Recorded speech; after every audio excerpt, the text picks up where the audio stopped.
neurológica. Vemos que el sistema nervioso, como podemos observar, como sabemos, es el sistema más complejo y más completo, digamos así, porque va a estar trabajando, tiene su función, una amplia función, que va a hacer funcionar a lo que es el organismo completamente. Para que yo sienta que acá hace un calor, toda esa información pasa a la parte del sistema nervioso. Cuando siento la parte del tacto, una presión, todo eso va hacia la parte del sistema nervioso. Todo lo que veo, por ejemplo, estoy en un lugar, comienzo a pegar fuego con una cuerda, toda esa información pasa al sistema nervioso y me da como respuesta a comenzar a correr, a gritar, salir de ahí, ¿verdad?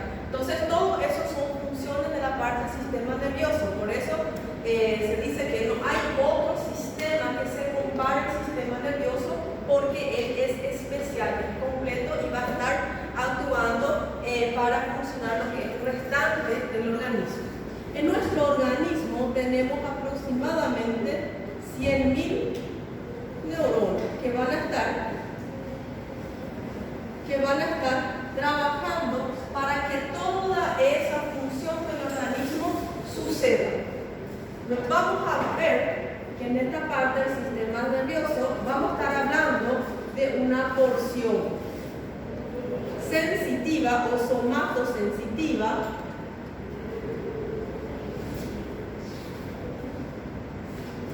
y una porción que va a ser la porción motora. Esta porción somatosensitiva va a estar compuesta por los receptores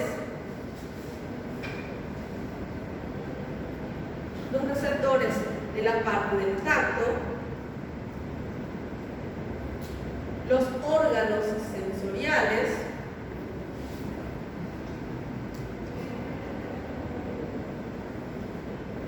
entonces, cuando hablamos de receptores del tacto, encontraremos receptores para el dolor, receptores para las temperaturas, calor y frío, y también receptores de la presión y tacto en sí. El tacto es prácticamente sentir que hay algo sobre la piel, no está ocasionando presión ni está doliendo, solamente siento que hay una cosa que pasa por la piel. En la parte de los órganos sensoriales van a ser la parte auditiva, la parte olfativa, la parte de la visión, la parte del tacto y la parte gustativa.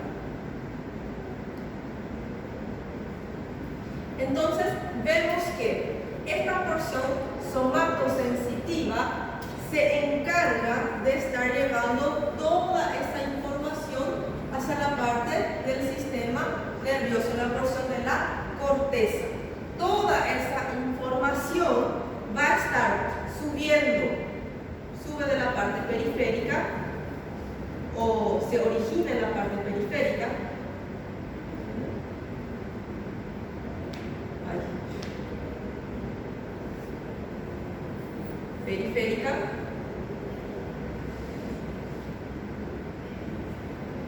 Y lleva la información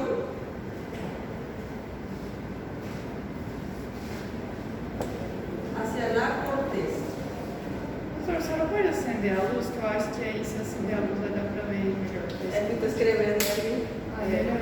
Entonces, toda esa porción somatosensitiva es lo que yo voy a estar toda la información que yo recibo de la parte periférica, de la parte que nos rodea, hacia la parte, va a llevar toda esa información hacia la parte de la corteza cerebral.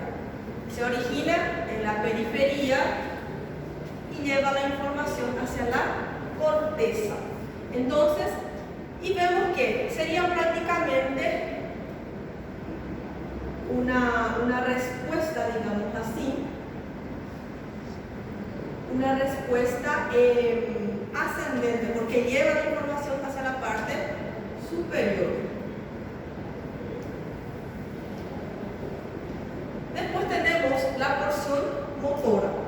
Esta porción motora vamos a estar encontrando en la región de la corteza cerebral.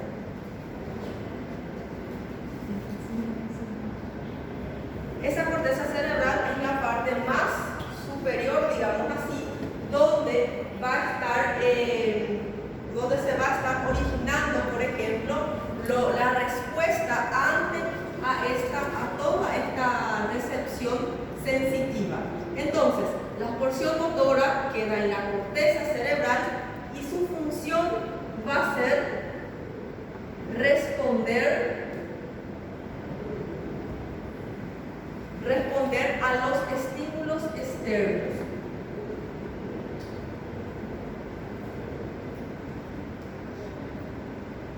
¿Qué quiere decir eso? Por ejemplo, la porción somatosensitiva, la porción sensitiva, digamos que justamente tem uma estufa quente aqui. Aqui, vamos fazer de conta que é a estufa quente. Entonces, yo coloco la mano en esa estufa caliente y la parte de mi piel empieza a notar que hay una temperatura. Pasa esa información hacia la parte periférica hasta pasar hacia la parte de la corteza, hacia la parte superior, y entonces en esa área, en esa porción motora, pasa la información para que yo suelte ese elemento que está caliente. Entonces él va a estar, por eso es que se dice que responde a los estímulos, quita mi mano de ahí para que yo no sienta ningún tipo de dolor por esa quemadura. Entonces, la porción somatosensitiva, la porción sensitiva es el que recibe de la parte externa el estímulo, y la porción de la corteza, la porción motora, es el que retiramos de ahí para no estar dañando la piel del paciente. La misma cosa, estoy sentada y justamente estoy sentada en un lugar, justamente comienza a pegar fuego el lugar, ¿no? Un lugar imaginario, no colocamos la como entonces, justamente estoy en un lugar donde empieza a pegar fuego. Empiezo a oler un cheiro que está quemando alguna cosa. Entonces, cuando yo huelo, toda esa información pasa hacia la parte de la corteza, pasa hacia la parte somatosensitiva. Con los ojos yo consigo ver que está quemándose algo, entonces toda esa información pasa hacia la parte sensitiva también. En esos casos, si no funciona, por ejemplo, la porción motora, el paciente se va a quedar ahí viendo el mundo caer todo, viendo pegar fuego todo, y no va a hacer nada. Y lo ideal es que nosotros hagamos lo siguiente: estamos en ese lugar, comienza a pegar fuego, vemos, olimos el olor, empieza a dar esa temperatura aumentada. Todo eso sentimos a través de los receptores sensitivos. ¿Y cuál va a ser mi respuesta? Toda esa información pasa hacia la parte de la corteza, y la corteza hace lo siguiente: empieza a activar la porción motora. Entonces, cuando se activa la porción motora, yo voy a empezar, me levanto y empiezo a correr, pedir ayuda. Entonces, todo eso va a ser una respuesta motora, también llamada de respuesta efectora. Por eso se le conoce también hacia la parte de esa porción motora como porción efectora, porque es el que va a estar agindo para salir de ahí. ¿Entendieron hasta acá? Entonces, cuando nosotros hablamos del sistema nervioso, no podemos dejar de lado a lo que sería la neurona, porque esta neurona es la unidad funcional del sistema nervioso. Cuando hablamos del sistema nervioso, no puede dar origen, no puede haber un sistema nervioso sin neurona, porque estas son las células que van a estar transmitiendo la información de la parte periférica hacia la parte central y viceversa. Vemos que estas neuronas van a estar compuestas, por ejemplo, por ejemplo, sería una neurona que encontraremos en la parte del encéfalo, y veremos que esa neurona va a estar compuesta por un soma y también por las dendritas. Vemos que cuando se comunica, cuando va a haber lo que es la sinapsis, vemos que esas porciones finales del axón va a tener lo que sería una comunicación con la otra segunda neurona que va a tener, donde va a estar pasando esa información. Toda la información puede ser que llegue hacia la parte de la dendrita, o también algunas veces esa información tiene un contacto directo con la parte del soma de esas neuronas. Entonces, la neurona es la parte funcional del sistema nervioso, porque es él el que va a estar funcionando para que se emita toda esa información de la parte periférica hacia la parte central y de la parte central hacia la periferia. Una de las características, ¿puedo borrar lo que escribí? Una de las características principales de lo que sería la sinapsis es que esa sinapsis va a tener una característica que su señal solo circula en sentido anterógrado. ¿Qué quiere decir eso? Que va a estar, si es un estímulo, si va a emitir una información efectora, motora, entonces va de la parte de la corteza hacia la parte periférica. Solo tiene ese sentido, solo lleva. En el caso que, si no fuera de esa manera, si circulara de doble dirección, por ejemplo, justamente el paciente que estaba, donde estaba pegando fuego, entonces, si ese paciente tuviera una señal doble, entonces, una información va hacia acá y la otra información va hacia allá. Entonces, eso le iba a dificultar al paciente de salir de ahí, porque el paciente iba a querer levantar, pero los músculos, por ejemplo, no le iban a estar ayudando a caminar porque no se iban a estar activando, porque hay una controversia de información. Y vemos que entonces la característica va a ser: es obligada a llevar las señales para viajar de forma unidireccional, de forma exigida, para que se puedan realizar todas las funciones de la parte nerviosa de forma específica, para que no haya una mezcla de informaciones, para que no exista un vaivén. Se te levanta para coger, pero no puede irse porque hay una afectación, un intercambio de dirección de información. Después tenemos en la parte del sistema nervioso, tenemos, como le había dicho, la porción sensitiva. Esa porción sensitiva veremos que va a ser el que recibe lo que va a tener los receptores sensitivos. Por ejemplo, acá tenemos la piel. En la piel nosotros vamos a tener receptores sensitivos para el dolor. Para el dolor yo tengo estas terminaciones nerviosas especial para el dolor. Voy a tener receptores específicos para la presión, como por ejemplo los corpúsculos de Pacini. Los corpúsculos de Pacini vamos a encontrar en la piel y son el encargado de estar sintiendo presiones que se ejercen sobre la parte muscular. Después tenemos también esos corpúsculos de Meissner que van a estar sirviendo para el tacto. Cuando yo siento, porque es diferente cuando yo paso la mano, entonces quien va a recibir esa información son los corpúsculos de Meissner. Pero si yo agarro y doy un pellizcón, ese dolor va a ser recibido y va a ser llevado por las terminales nerviosas, que van a ser terminaciones nerviosas libres. Pero si yo agarro y hago una presión sobre esa parte de la piel, entonces quien va a llevar toda esa información son los corpúsculos de Pacini. bien porque me van a estar ayudando a llevar información hacia la parte del sistema nervioso. Vemos que también en la parte muscular yo voy a tener algunos receptores que me van a servir ¿para qué? Por ejemplo, si yo empiezo, me voy a la academia y tengo un mes para ficar bombado, porque justamente dentro de un mes tengo un casamiento, alguna cosa, algún evento. Tengo que entrar en ese traje, tengo que entrar en ese vestido, lo que sea. Entonces hacemos unos ejercicios excesivos. Vaya limar. Llega un momento que el músculo parece que se queda fijo o pierde esa fuerza.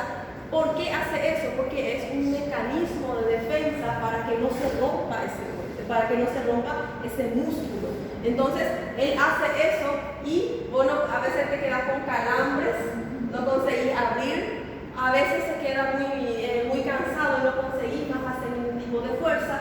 Entonces, eso sería un mecanismo de defensa de mi cuerpo para que se evite que suceda rupturas de esos músculos. Entonces, esos receptores, en la parte de los músculos, tenemos dentro de la parte más gordita del músculo, la parte más central, que va a ser llamado de uso muscular, y vamos a ver que va a estar presentando también en la parte periférica. En esta porción también tengo receptores y eso en esa parte, en la parte periférica de ese músculo, vamos a estar encontrando los receptores del aparato tendinoso de Golgi. Entonces, todos esos van a estar llevando información hacia la parte del sistema nervioso, avisando o ayudando para que el cuerpo pare de hacer esa fuerza excesiva, que salga de ese lugar donde está habiendo presión, donde hay dolor, donde hay algún tipo de tacto.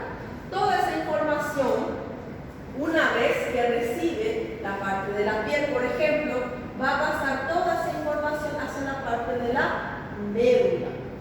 Una vez que llega a la parte de la médula, pasa a lo que sería el bulbo raquídeo, pasa a lo que sería la protuberancia.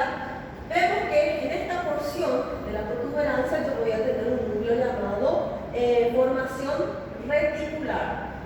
Vemos que de esa protuberancia pasa la información a la porción de la formación reticular, y esa información que pasa de la protuberancia también pasa a la parte del cerebelo. Todos ellos reciben esa recepción dolorosa, táctil, lo que sea, y después toda esa información tiene como punto final, o sea, tiene como un punto casi final que va a ser en el tálamo, y del tálamo pasa esa información hacia la parte el área somatosensitiva. Esta sería el área somatosensitiva encargado de recibir toda esa parte sensitiva, toda esa recepción de la parte periférica, de la parte externa. Enfrente mismo a lo que sería esa área somatosensitiva, yo tengo lo que es la corteza motora. Esa corteza motora también recibe un poco de información de la parte sensitiva para que se pueda estar activando y para que se pueda estar sacando, por ejemplo, el cuerpo de un lugar donde está pasando algún tipo de estímulo doloroso, por ejemplo. Entonces, todo esto es el recorrido que hace la parte de la porción somatosensitiva. Todo lo que nosotros sentimos en la piel pasa inmediatamente a la parte de lo que es la médula, pasa a lo que es el bulbo, pasa a lo que es la protuberancia, pasa a la parte de la formación reticular, al cerebelo, al tálamo y también a la porción somatosensitiva. ¿Por qué pasa en tantos lugares? Porque en cada uno de esos lugares sirven para que ayude a que yo me levante y yo comienzo a correr sin perder, por ejemplo, el equilibrio. ¿Quién es el que se queda encargado del equilibrio, de la marcha, por ejemplo? El cerebelo y también la formación reticular. Entonces, si esas partes no se activan en esa hora que yo recibo algún tipo de estímulo, Entonces el paciente se va a levantar y va a comenzar a presentar la marcha de pélvado, pierde el equilibrio y el paciente no va a tener fuerza suficiente. Cuando, por ejemplo, la médula, aunque en este caso es imposible, pero si no pasa, no llega la información a la parte de la médula, no voy a conseguir pararme para empezar la marcha, no voy a tener fuerza. Entonces, todas estas porciones tienen funciones específicas para que yo tenga una respuesta, digamos así, a ese estímulo que yo recibo. ¿Están entendiendo hasta ahora? Professora, formação reticular, Sí, acá mismo. O también llamado deformación bulboreticular, porque vamos a estar encontrando en la porción superior del bulbo. Tiene la función de estar ayudando a que el paciente ande de forma correcta, marche de forma correcta sin perder lo que es el equilibrio, exactamente. Por eso es que cuando el paciente tiene un desequilibrio para andar, se piensa hay afectación del cerebelo, de la formación reticular o de la parte puede ser una laberintitis. Entonces se estudian siempre los tres para saber cuál es el causante. Bueno, entonces vemos que toda esa parte sensitiva entonces va a estar excitando cuando se excitan los receptores sensitivos, entonces van a estar pasando toda esa información por este camino. La misma cosa pasa, son las áreas que van a estar recibiendo información cuando yo veo algún tipo de estímulos externos, cuando yo escucho, pero claro, si yo estoy viendo el estímulo, no va a estar pasando por la piel ni nada de eso, que llega a través de los ojos y ahí ya pasa más rápido hacia la parte área somatosensitiva.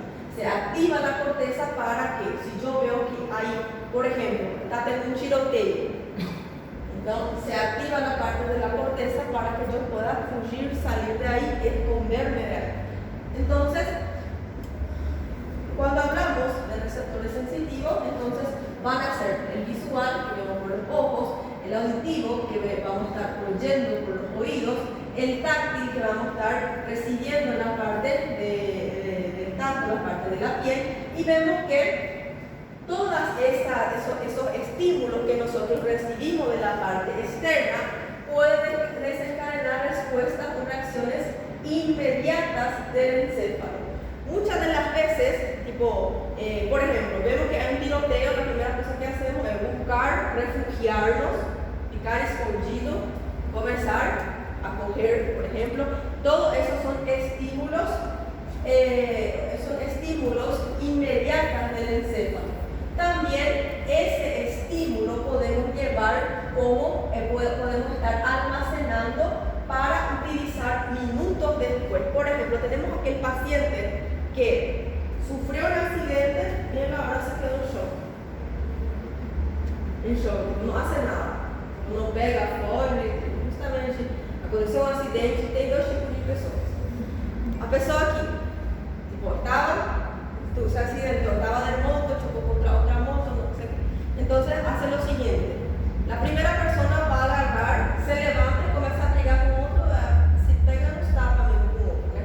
E aí outra persona que fica tanto em choque que não sabe nem o que vai falar. Às vezes ele estava bem e outro que veio atropelando, mas ele ficou tão assustado que pega a moto e vai embora. Só depois parece que a ficha cai. Entonces, toda esa información, todos esos estímulos que llegan pueden aparecer, la respuesta de forma inmediata puede almacenarse para luego, después de minutos, dar su respuesta, y también pueden estar guardadas por semanas o años, dependiendo de lo que el estímulo. Cuanto más el estímulo es traumático, por ejemplo, más nuestro organismo guarda ese sentimiento, esa emoción, ese estímulo en nuestro organismo. Doutora, fico com uma dúvida na parte do equilíbrio. Sim. Aquela criança, por que tem criança que demora mais para aprender a andar y outros aprendem mais rápido?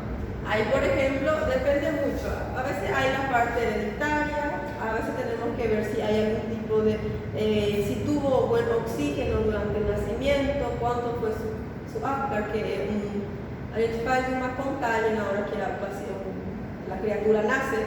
Entonces, si tuvo un Apgar muy bajo, entonces quiere decir que hubo algún tipo de alteración durante el nacimiento. Tenemos que ver también, a veces es porque no se le estimuló tanto también, y algunas veces por el estímulo excesivo también. Yo me acuerdo que yo tenía una vecina que cuando el bebé tenía 2 o 3 meses ya colocó un andador. Parece que la criatura se quedó medio plácida así, pero ahora ya está grande, ya ahora y todo, ¿verdad? Pero fortaleceu os músculos da perna, já colocou na boca. sí, porque la criatura 2 meses tenía y se quedó así, no estaba ni equilibrando todavía la parte del pescado. Ahora tiene 12 o 13 años ya, ¿verdad? Tiene salud. Ahí vemos que la porción motora del sistema nervioso, como les dije, también es llamado de porción efectora, porque es el que resuelve. Porque es el que resuelve. La parte sensitiva recibe, mas não resolve nada. Quem resolve, quem vem, faz tudo, é la parte de la porción motora. Esa porción motora tiene una tarea muy grande que hacer. Vemos que dentro de esas tareas que tiene que hacer, tiene que controlar especialmente la contracción de los músculos esqueléticos de la parte corporal, porque si yo estoy sentada, justamente hay un incendio, hay alguna cosa, yo tengo que levantarme rápido. Para que eso suceda, tiene que estar trabajando bien la parte de mi contracción muscular, tiene que estar trabajando bien, porque tú quieres llamar, estoy acá, me quiero levantar, pero si la parte de la porción motora no está colocando fuerza, no está trabajando para que yo me levante, entonces yo no consigo levantarme porque esa porción efectora está bloqueada, por ejemplo. Entonces, para que si hay un tiroteo, tiene que estar funcionando muy bien nuestra porción motora, porque empieza a contraer, pega fuerza a los músculos para realizar dicha función. Por ejemplo, si yo voy a empezar a correr, yo tengo que pegar fuerza, intensidad para empezar a correr.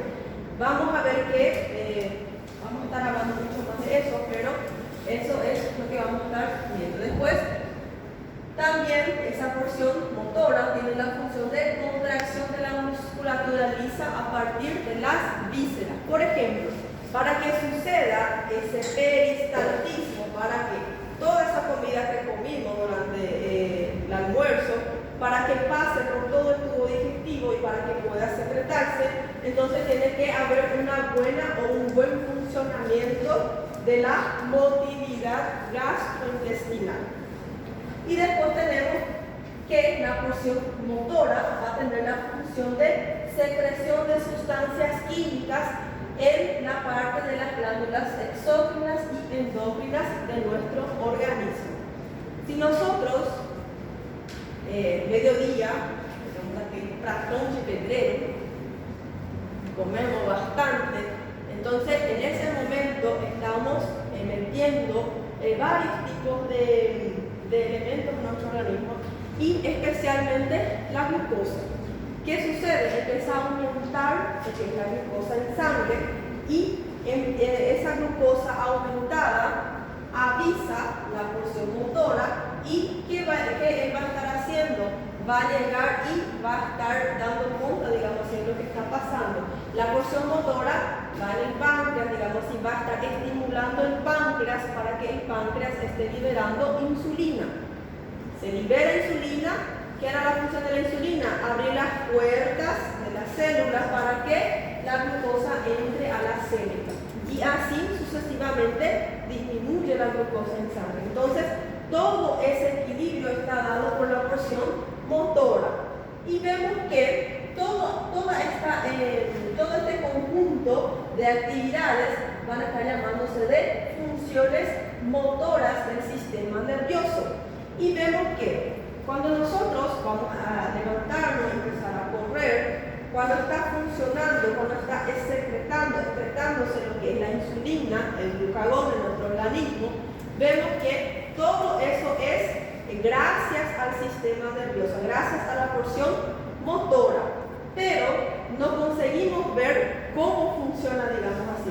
Nosotros empezamos a correr y solamente hay activación, parece que de los músculos, mayor fuerza, y las glândulas empiezan a secretar sus hormonas, y todo eso a gente não vê a sinapse que aconteceu. A gente só vê a resposta que o corpo teve a determinada situación.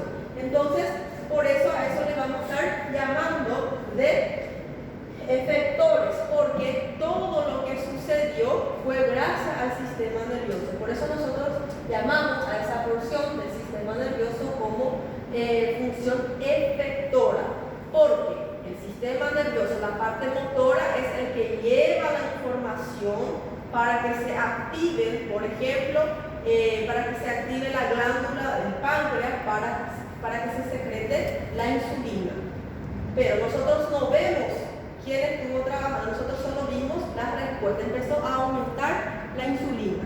Entonces, ese sería el efecto que tiene la porción motora del sistema nervioso. Doutora, a linha, volta um pouquinho. A linha 2, concentração. Temperatura de Só sensação. não falou gastrointestinal também? Sí, gastrointestinal, exactamente. Graças. Después tenemos lo que sería esa porción motora. Vamos a ver que para que funcione o para que se esté activando los músculos esqueléticos, entonces vemos que no es solamente una porción del sistema nervioso el encargado de realizar esa función. Podemos ver que, por ejemplo, la médula espinal también, como a gente, por ejemplo, desde el momento que nosotros empezamos a caminar, nosotros aprendemos, memorizamos eso porque hacemos día a día. Ahora, por ejemplo, si yo agarro mi teléfono, voy acá mirando, yo camino así automáticamente, porque la parte de mi médula llevó esa información, guardo, tiene memoria, entonces él hace prácticamente de forma automática. Yo no tengo que estar activando la corteza, mi corteza no tiene que, yo no tengo que decirle a mi corteza, vamos a andar, es ahora, vamos a correr. Entonces, porque pasa toda esa información, pero como para andar y demás cosas, mi médula ya sabe cómo se hace, entonces él hace de forma automática. Después podemos ver que la formación reticular, nuevamente, la parte del bulbo, la protuberancia y también el mesencéfalo, también guardan esas informaciones en la parte de la porción motora. La parte de los ganglios basales. ¿Qué serían los ganglios basales? Van a ser estos núcleos que vemos acá. Por ejemplo, el núcleo caudado, tenemos también lo que es el putamen, el globo pálido, el núcleo subtalámico. Todos estos núcleos que podemos ver acá llevan el nombre de ganglios basales, porque se quedan en la parte de la base y superior a ella queda la parte de la corteza, por eso se conoce como ganglios basales. Vamos a tener una clase solo hablando de ello y cuál es su función de cada uno. Después tenemos el cerebelo. Como todo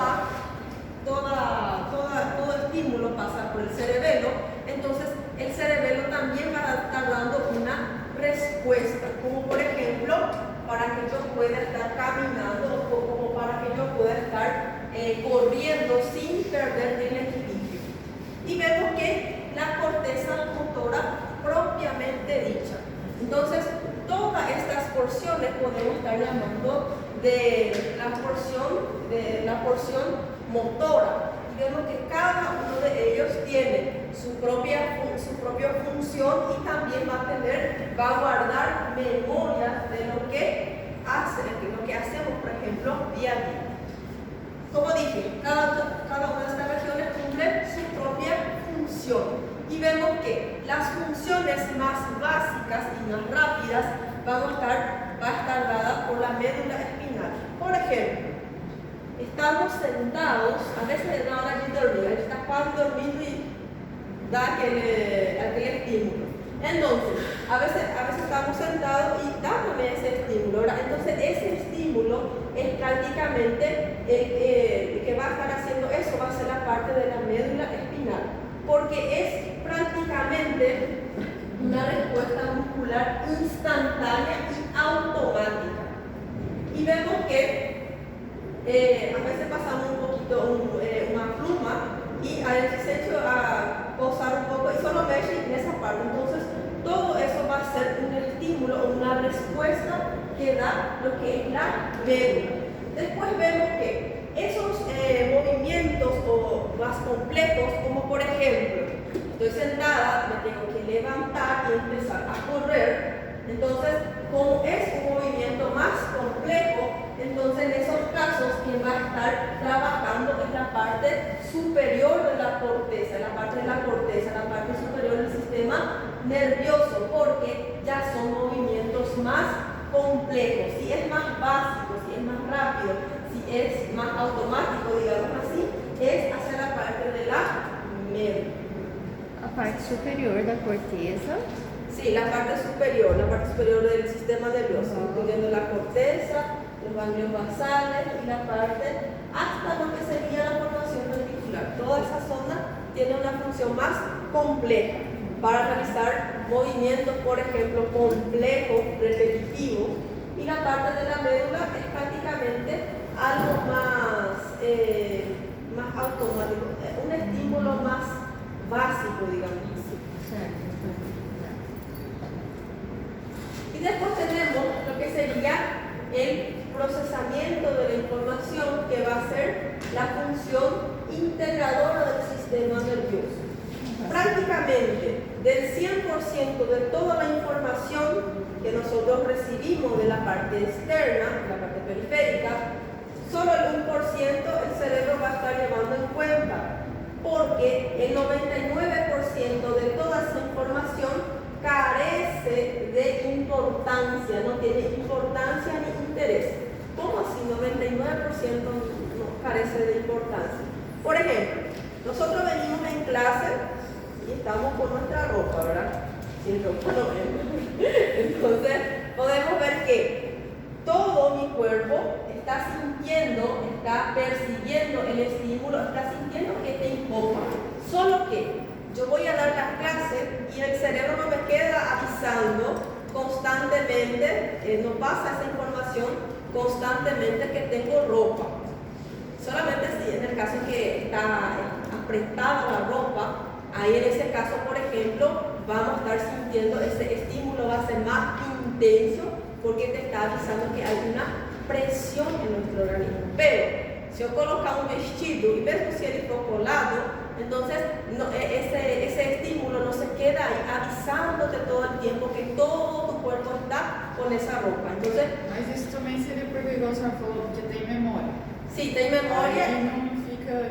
Sí, como o estímulo não é muito forte, não vai estar, nuestro cerebro va a estar medio que obviando eso, no dándole mucha importancia, porque, o si no, va a salir faísca, decir, ay, estoy con ropa, estoy con mi reloj, estoy con mi anel, yo tengo mi brinco, tengo zapatos. Entonces va a ser un estímulo, una actividad muy grande y tipo, como dije, va a empezar a salir faísca porque va a haber un trabajo muy intenso. ¿Para qué tú hizo, no? Entonces, vemos que cuando más información sensitiva importante excita la mente, entonces nuestro organismo va a tener una respuesta hacia eso.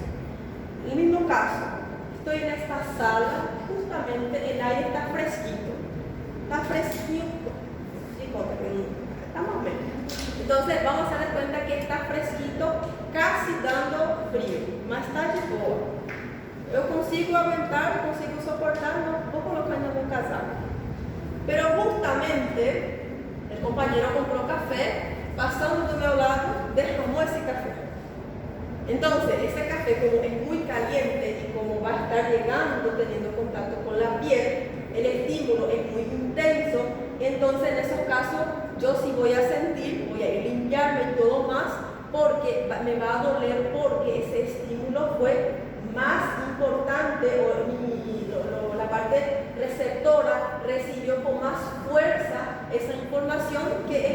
fresquito. Entonces vamos a dar cuenta que el 99% era el aire fresquito y el 1% era ese café que derramó. Mismo siendo solo un instante, el machuca más, va a doler más, entonces el estímulo va a ser mucho más fuerte. Por eso mi organismo va a estar respondiendo más rápido a eso. Y después, si una persona, por ejemplo, si una persona coloca la mano en la estufa caliente, entonces al colocar la mano yo siento que está caliente y voy a sacar muy rápido porque el estímulo que yo sentí es mucho más avanzado, es muy aumentado, muy elevado el estímulo por el dolor muy fuerte que sintió. Mas se eu ficar com o ar fresquinho, não está machucando, não vai estar estimulando, não vai estar excitando demasiado esas neuronas receptoras. ¿Están entendiendo? Sí. Cualquier cosa avisen. Después tenemos el cometido de la sinapsis en el procesamiento de la información. Como vamos a estar viendo en las clases más adelante también, la sinapsis es el punto de unión de una neurona con la otra neurona, donde se pasa la información. La información de una neurona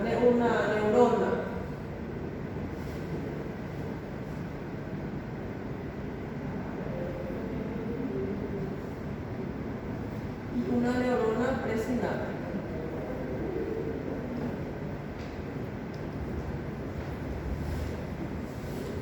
Entonces, si esta es la neurona postsináptica, entonces él va a ser el que va a estar pasando los neurotransmisores, la sinapsis, a la siguiente neurona.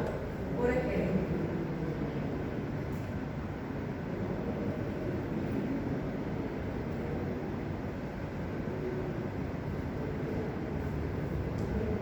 vemos que esta región que está vacío es lo que llamamos de hendidura sináptica, ¿verdad?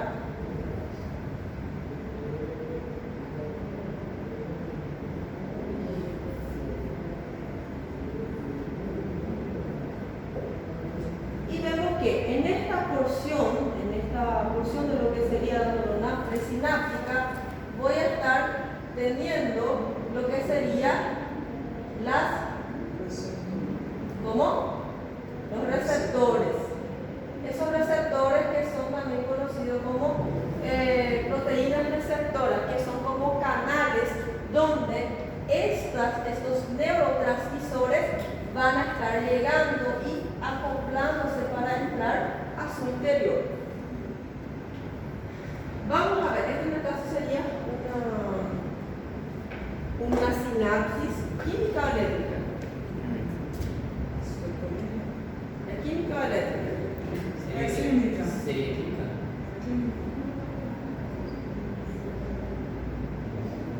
Es química porque una vez que se despolariza esa neurona, entonces va a entrar calcio, el calcio va a estar activando esas vesículas para que esas vesículas estén excretando los neurotransmisores hacia la parte de la hendidura y de ahí para que la neurona presináptica a través de esos canales ionizantes esté penetrando en su interior los neurotransmisores. Vemos que entonces la sinapsis va a estar efectuando una acción selectiva. ¿Por qué selectiva? Porque, por ejemplo, yo estoy sintiendo, la ropa es bien ajustada, pero la parte de la sinapsis entonces trabaja de forma selectiva, va a seleccionar los estímulos que va a estar pasándose en la parte del sistema nervioso. Yo siento, pero el estímulo no se queda ahí constantemente pasando esa información que yo estoy con una ropa pegada al cuerpo. Y vemos que selectiva porque solamente va a estar seleccionando esos estímulos más fuertes para pasar hacia la parte del sistema. Si es que esa señal es débil, entonces va a estar perdiendo su potencia o va a estar picando por el camino. Muchas de las veces algunas señales que son lentas pueden estar seleccionándose, pueden estar amplificando las débiles y también pueden estar llevando a muchas direcciones. Por ejemplo, tengo una señalización lenta, pero significa un dia inteiro. Por ejemplo, fiquei embaixo desse ar, está fresquito, yo siento que es fresco, pero no está frío que congela. Entonces, va pasando ese estímulo lentamente, pero todo el día, porque se quedó todo el día, se quedó prolongado, porque yo también no despligué, no bajé, no subí la temperatura, entonces se queda de forma amplificada la señal, mesmo siendo muy débil, como se quedó mucho tiempo, entonces se queda medio que prolongándose. Y veremos que en algunos casos estas señales débiles también pueden llevar muchas direcciones de una sola vez. Está activando, pero no solamente está activando una neurona, sino que muchas neuronas que están en su interior, en su alrededor. Entonces va a tener una estimulación que no va solamente en una neurona, sino que en varias neuronas todo el tiempo que está pasando. Después tenemos lo que sería el almacenamiento de la información que conocemos como memoria. Ese almacenamiento también conocemos como acumulación de información. Todas las veces que nosotros acumulamos información o almacenamos información, a eso yo le voy a estar llamando de memoria. Se quedó ahí grabado, se almacenó ese recuerdo y quedó guardado en la memoria. Esto va a suceder, por ejemplo, la pequeña fracción de la información sensitiva más importante va a estar produciendo una respuesta motora inmediata. Solamente la información sensitiva más importante es lo que va a estar desencadenando un estímulo de forma inmediata en la parte motora, la motora. Y vemos que algunas de las veces toda esa información va a quedarse de forma guardada para controlar actividades en el futuro. Por ejemplo, justamente le doy un shock. Entonces, como memoria, nosotros guardamos cómo se sintió eso. Entonces, como nosotros guardamos en la memoria, tenemos un recuerdo de cómo fue ese evento, entonces nosotros nos volvemos más todos los días a intentar, a sentir nuevamente esa sensación, porque ya llevamos guardado para el futuro y en los casos, algunas de las veces podemos utilizar en el proceso de reflexión para no volver a realizar. La criatura, durante ele não levar o choque, ele fica querendo enfiar qualquer coisa na tomada, né? Pero lo ideal es que no se ve eso. Y vemos que la mayoría de ese guardar lo que es la memoria o la mayoría de ese almacenamiento, vamos a estar viendo que sucede en la parte de la corteza cerebral. Pero también va a suceder en la parte de las regiones basales del encéfalo, la parte del tálamo, la parte del bulbo raquídeo, la protuberancia, la formación reticular, el cerebelo, todos ellos pueden estar también guardando cierta información. Y podemos ver también que la médula espinal puede estar llevando pequeña información o puede estar guardando pequeña información como memoria en la parte de su parte. Como por ejemplo, acá son los principales niveles de función del sistema nervioso central. Vemos que dentro de ella vamos a tener tres: el nivel medular, que nos está guardando una pequeña información, el nivel encefálico inferior o subcortical y el nivel encefálico superior, que es el cortical, en la parte de la porción motora, corteza motora propiamente dicho. Vemos que a nivel medular, los circuitos neuronales de la médula, como guardan cierta información, entonces ellos pueden estar dando origen, por ejemplo, a movimientos de la marcha.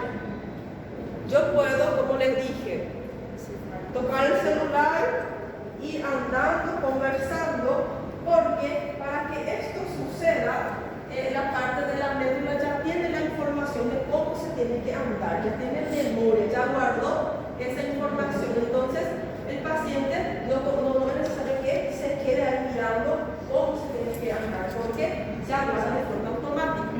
Después tenemos lo que sería otro circuito o otro proceso, otra memoria que guardó la parte medular, que son los reflejos para retirar el organismo de algo que le está causando dolor.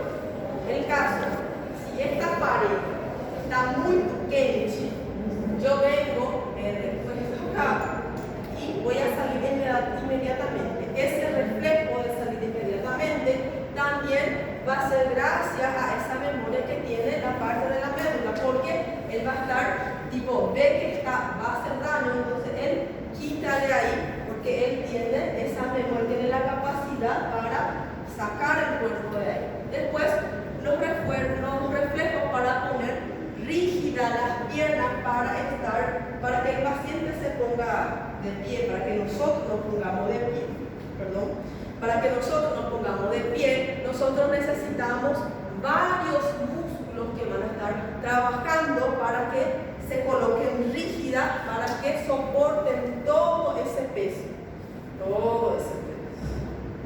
Entonces, si esa parte medular, si no se pone rígida las piernas, por ejemplo, si no se pone rígida la parte de los músculos de la parte inferior, entonces el paciente iba a estar andando de esta manera, porque no consigue colocarse rígida la parte de la musculatura de los miembros inferiores. Después tenemos también los reflejos para controlar los vasos sanguíneos locales y los movimientos digestivos de excreción o de la excreción, como por ejemplo la parte de la orina. Por eso es que algunas veces el paciente tuvo un accidente, justamente tuvo una lesión de la parte de la médula y el paciente se queda con incontinencia urinaria. Toda la parte superior no tuvo daño, pero justamente la parte de la médula tuvo una lesión. Entonces el paciente no consigue más estar atajando la orina, sino que todas las veces que se produce orina, que llega a la vejiga, va a estar excretando de forma automática porque tiene una afectación a nivel medular. Y esto también sucede, por ejemplo, con los vasos sanguíneos. Vamos a tener, por ejemplo, los receptores que van a estar viendo si hay una disminución o un aumento del flujo sanguíneo. El paciente, nuestro organismo es muy inteligente porque en la parte medular él ya sabe cuando hay una disminución de la circulación sanguínea. Entonces, en vez del paciente desmayar y después volver toda la normalidad, em vez de desligar a máquina, ele vai fazer o equilíbrio ele próprio para evitar que la máquina, que es nuestro organismo, se descompense. Entonces, la parte de la médula se encarga de estar aumentando el flujo, se encarga de contraer lo que es la parte de los vasos sanguíneos o aumentar el calibre para aumentar lo que es el flujo en esa localidad, para evitar que el paciente desvanezca, que el paciente se desmaye, por ejemplo. Y vemos que esos niveles superiores del sistema nervioso suelen operar enviando señales directamente hacia la parte del periférico, la parte periférica. Y a todo eso se le llama como unos controles, digamos así, de la parte más superior hacia la parte inferior. Entonces, hasta acá podemos ver que la parte de la corteza motora es donde se origina toda la movilidad, digamos así, pero él solito no puede trabajar. necesita de la médula, necesita de la parte subcortical para poder estar enviando toda esa información.